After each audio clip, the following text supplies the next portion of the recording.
Alors, ce qui motive aujourd'hui les gens à manifester à Nyon, le personnel communal, c'est la défense de leurs conditions de travail, de leur statut communal.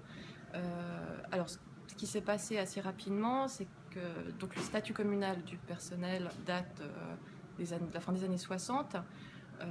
C'est un statut qui est par pas mal d'aspects effectivement plus au goût du jour, notamment le nombre de vacances, le nombre d'heures de travail, etc.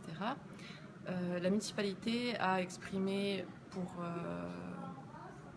son ensemble la volonté de remanier ce statut et de le faire dans le cadre d'un partenariat social. Donc elle a approché le SSP qui est vous l'avez vu, je pense, qui est très présent à Nyon, pour négocier ce statut. Donc c'est une démarche dans laquelle on est parfaitement entré. Pour nous, finalement, de pouvoir négocier en partenariat des conditions de travail qui sont avantageuses, intéressantes aussi pour le personnel, d'éviter finalement une municipalité qui rédige un texte dans son coin pour ensuite le soumettre aux partenaires sociaux et puis de partir au clash, c'est pas quelque chose qu'on souhaite.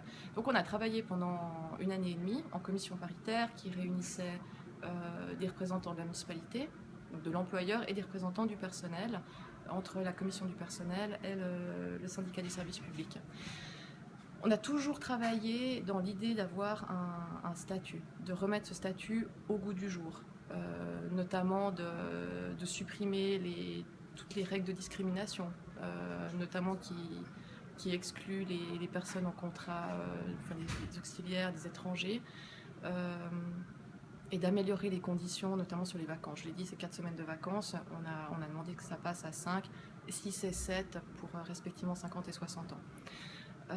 Et tout se passait plutôt bien. Enfin voilà, ça reste de la négociation, c'est pas toujours facile, mais ça restait en tout cas, je pense, respectueux de part et d'autre. On a même eu à un moment donné le conseil communal dans une interpellation jolie, qui a interrogé la municipalité, qui a un peu chargé, qui a notamment chargé cette question du statut, et on avait été assez heureux de constater que la municipalité répondait à cette interpellation en disant on est en train de négocier avec les partenaires sociaux un statut du personnel respectueux du droit administratif, des droits du personnel. Arrivé en juin, les choses commencent à se brouiller, les interventions en commission paritaire sont un peu houleuses, on ne comprend plus ce qui se passe et les séances sont annulées et on a une rupture des négociations unilatérales. Au motif, on le sait, on l'entend, mais on écrit pour avoir des précisions et on nous confirme finalement juste avant l'AG, mardi, par un courrier envoyé à l'ensemble du personnel, que la municipalité, tout en exprimant bien entendu sa volonté de favoriser le personnel, a décidé de renoncer au statut pour un règlement. Donc voilà, nous ce qu'on condamne, c'est ce revirement qui est inacceptable. Je prendrai un petit moment après pour vous expliquer en quoi c'est problématique, mais c'est aussi la manière de faire. Parce que pendant 1 an et demi, le personnel s'est réuni, a répondu à nos AG. On a eu des AG qui réunissaient une centaine de personnes. On en a eu 150 mardi dernier, ce qui est assez exceptionnel quand même. On a eu un groupe de travail très complet qui représentait tous les secteurs.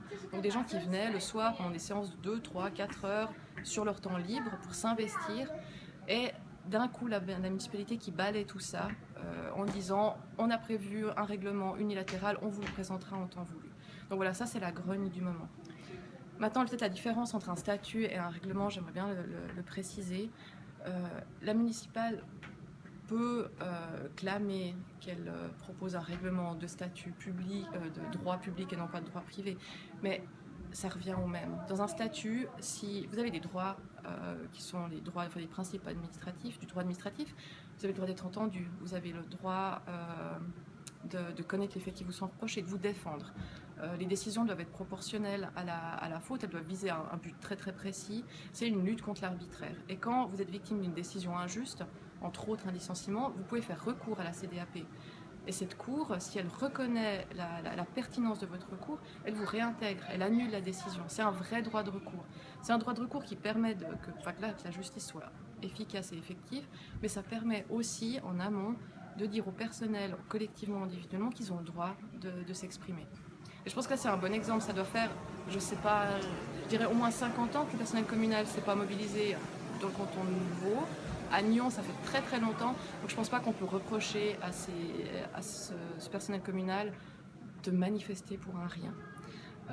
À l'inverse, un règlement en droit administratif, alors c'est bien joli, ça va être écrit dedans, on doit être entendu, la lutte contre l'arbitraire, c'est écrit.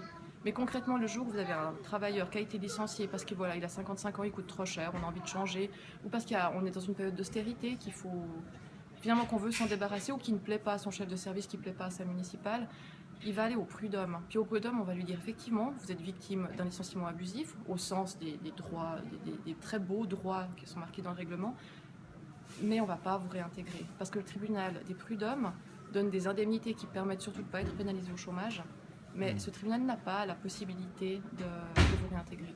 Donc voilà, c'est ça la grosse différence.